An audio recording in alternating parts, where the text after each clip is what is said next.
The Masked Man, written by an unknown author, from the Creepypasta website.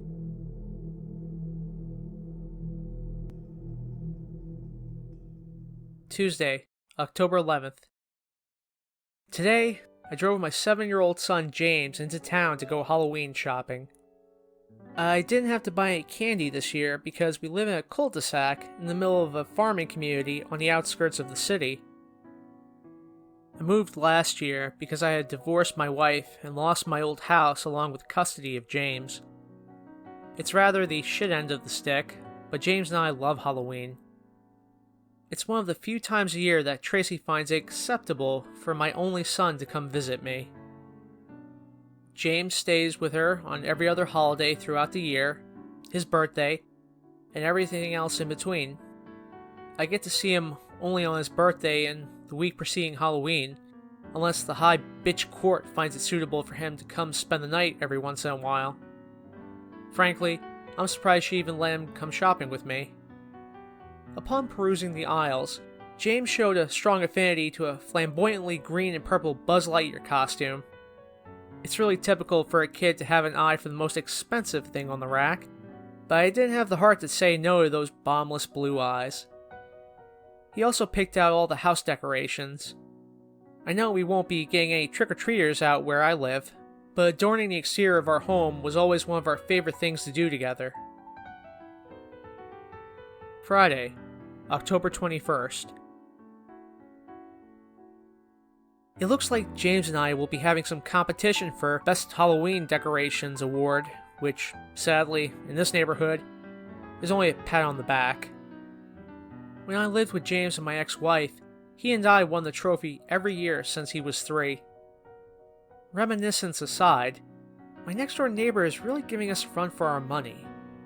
He did quite splurge on decorations.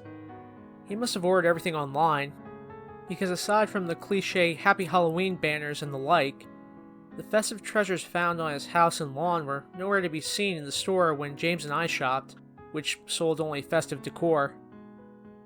Hanging above the fellow's garage door was a strand of kite string on which hung dozens of expensive-looking bones and skulls. He also placed several other bones sticking straight up out of his lawn. There was no color or detail, just random bones placed here and there. Truly though, he's nothing. Saturday, October 22nd. While walking through my house at dusk, outside the dining room window, I noticed a quick flicker of movement dash in and out of my peripherals as I was preparing for James's week-long stay. I walked back in front of the window and saw the same animation, but this time in the center of my vision. I walked back away from the window, and slowly, I peeked out from the corner of the glass. I made out the shape of the very top of a person's head peering over the top of my fence. It seemed to be watching me. Whoever it was ducked down again right after they realized we made eye contact. I backed away from the window. I don't know why. I crawled over to the family room window, which was about 15 to 20 feet to the left, but facing the same direction as the dining room window. I stayed knelt down. Timidly, but curiously grasping the curtain, I ever so slowly pulled back the cloth, only to gaze upon the masked fellow who was snooping around behind my property. This time, I saw his entire head. The mask had a gaping, dangling mouth, similar to the mask used in the Scream series. The only difference was that the jaw of this particular mask was swaying about in the wind, and it also had teeth, long, thin, fang-like growths that appeared almost like the strands hanging from the mouth of a whale, though fewer in number. The expression on the mask was plain, and the color was rather pale, with slight gray discoloration. It didn't have a goofy smile or an intimidating stare, just a mouth hanging wide open and a couple of perfectly round, beady little chameleon eyes, eerily shaded. After about 10 seconds of observation, one of the eyes appeared as if it was steadily drifting off, away from where it was fixated, and very slowly began to scan to the left. And as soon as it seemed to lock onto where I was, he quickly disappeared. Tuesday, October 25th. I don't really know my neighbor, much less where he gets all of his decorations. I noticed a new ornament of sorts in front of his door today. It was a ceramic bowl full of guts, comically placed where he would place a bowl of candy were he too lazy to answer the door for trick-or-treaters. Behind it was a large white piece of paper bound to the wall of his house. On it was written in nearly illegible chicken scratch, "Take 1." The whole sign had bloody fingerprints smeared all over it. More convincing yet was the bloody tape. And the bloody wall. Nearly the entire wall was smeared in brownish red. Spooky. The streams of blood that ran from the fingerprints were, strangely enough, dry. I didn't know they made novelty blood that could dry like that. I've only ever spoken to this guy once, and it was around the time that I moved. He seemed rather distraught. As I approached him, I asked him if everything was alright, and he said he was late for work, which was odd, because it was around 8:30 at night. I asked him where he worked, and he revealed that he was a biologist and worked at the military base, with no other details. It was strange. Every time I saw him after that encounter, his pants had traveled up his ankles another centimeter. Midlife growth spurt, I guess. He was henceforth stumbling around awkwardly and tripping over himself. My other neighbors and I mocked him from time to time. I remember one specific instance when he was watering his shrubbery and one of his knees gave out. Backwards. Kind of like a large bird's leg. A pelican, or perhaps a heron. It looked excruciating to me, but he just walked it off. I've only ever seen him outside again once after this display, but it was months ago. And last month, as I walked over to the mailbox late one afternoon, I heard his kids crying frantically, screaming almost. It continued into the evening.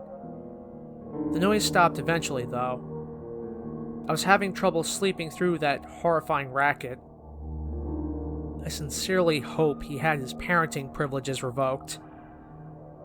However, I've never even seen his kids. Let's hope he's only an uncle.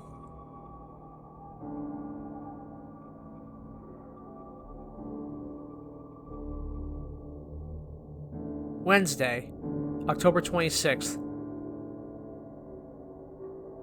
Ever since James arrived earlier this week, he has simply abhorred the idea of removing his costume. Lil Buzz has been running rampant throughout the house quoting Toy Story. He hasn't disrobed once since he put it on, save for when I demanded he allow me to wash it because he was quite literally rolling around outside in the dirt. I haven't seen any more of this weirdo in the mask lately. Probably some mischievous kid from the neighborhood behind mine. It's a cul-de-sac, too, just a bigger one. There's a dirt road that accompanies an irrigation canal separating the two neighborhoods. My house is the farthest house from the main road, and the canal runs parallel to my fence. I don't know of any bridge he could have used to come across, but I never looked back there, and I don't particularly care to. Neighbor man bought a new ornament. 200 feet of lights to accompany the 200 feet of intestines he had previously thrown all over the tree in his front yard. The lights coexist uniquely with the prior decor, though all I could smell when I went outside was the burning odor of the sizzling ensemble of mixed-match decorations hanging from the tree. The moisture of those oddly genuine-looking innards had adhered to his archaic festive bulbs, producing a deep red glow. Intentional or not, the smell was almost enough to coerce a compliment out of me. Almost. Come to think of it, the smell wasn't so bad. Almost like a barbecue. Friday, October 28th. I'm going insane. No simple words can properly describe what I believe I have witnessed. As the sun was setting this evening, I got another glimpse of this masked man. What I saw now was not at all what I would describe as a mask. I was sitting in my living room reading. The bay window in my living room overlooks the entire street, and I had my blinds open.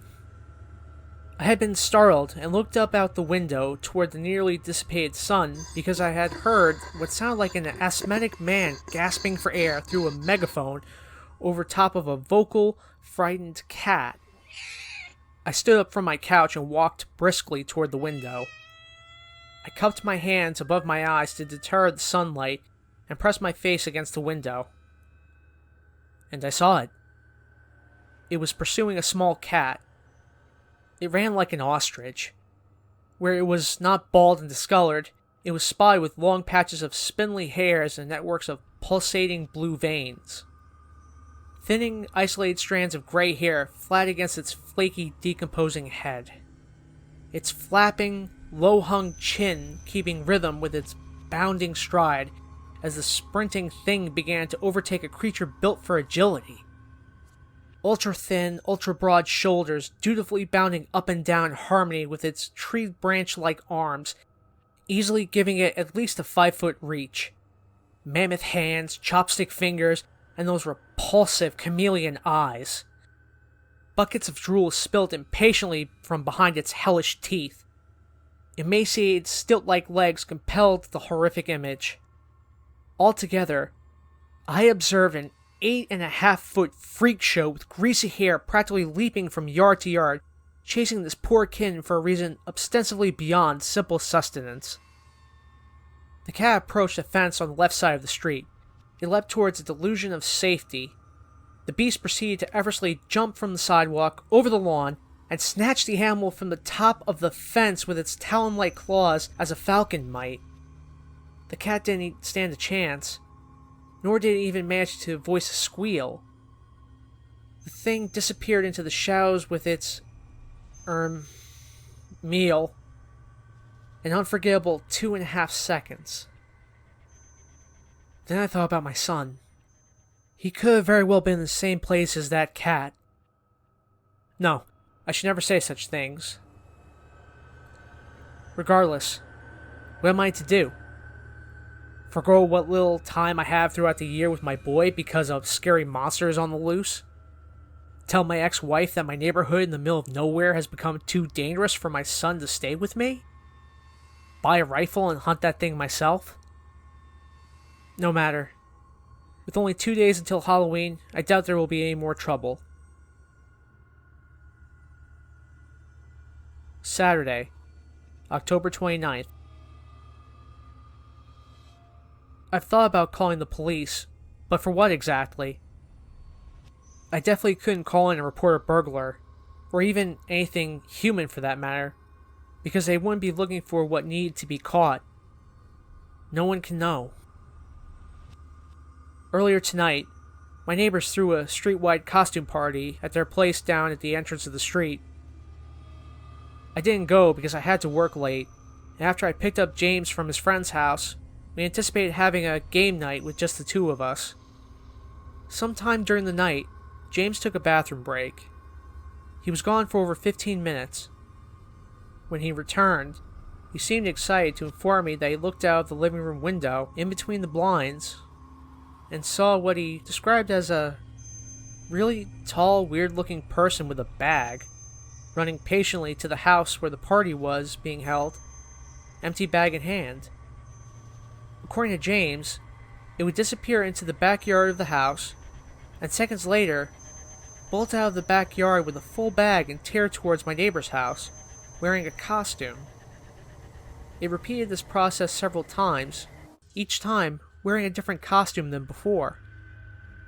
He said that on its last round, it stopped in the middle of the street, cocked its head to the right slightly, and its right eye slid to the same side of its head and stared right at him, as if there weren't blinds between them. He said that it then turned its head 180 degrees and locked eye contact with him. and then its colossal mouth sluggishly transformed from a probing expression to the widest smile he thought he'd ever seen. "Millions of teeth," were his exact words. He said that smile, then hastily collapsed, dropping the chin into a visible freefall which ended with a swinging slap on its chest. It then darted off into my reclusive neighbor's yard, and that was when James decided to come alert me of his findings. I thought of that horrid monster smiling at my beautiful boy. I despised the idea. I tried to envision what that particular smile might look like, though I really couldn't. I didn't think a flapping maw that gargantuan had the muscle to maneuver that flailing chin in the first place. Then again, it has to eat sometime.